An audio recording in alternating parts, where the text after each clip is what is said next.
बऱ्याच जणांना IQ म्हणजे माहिती असतं, खूप रिलेटेड टर्म आहे, खूप मोस्ट सर्च्ड टर्म आहे ही, पण EQ बद्दल खूप कन्फ्युजन असतं. तर IQ आणि EQ कसे बॅलन्स करायचे आणि त्याच्यात फरक काय ते सांगशील? खूप छान प्रश्न आहे, कारण अगदी प्रामाणिकपणे सांगायचं तर आपण खूप IQ बद्दल अवेअर आहोत, त्या प्रकारे जास्त लिटरेट आहोत आणि आपला कुठंतरी फोकस सतत अगदी लहानपणापासून सुद्धा IQ वरती जास्त आहे. अर्थात IQ इम्पॉर्टंट नाही का, खूप महत्वाचा आहे, प्रश्नच नाही.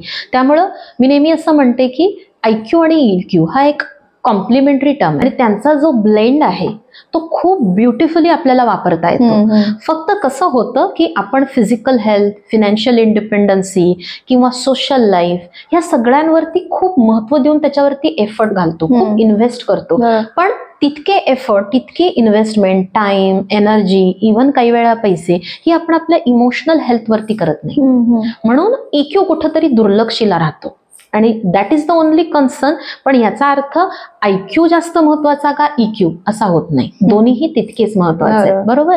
आता IQ म्हणजे नक्की काय, तर आपला कुठंतरी आपण म्हणू इंटेलिजंट कोशंट, जिथे एक साध्या भाषेमध्ये आपण म्हणतो की नॉलेज असेल, एक्सपिरियन्स असेल, किंवा अगदी साध्या सोप्या भाषेत त्याची डेफिनेशन केली तर learning some numbers, languages, any concept, okay, which can be academic, which can be professional, then memorising and then reciprocating.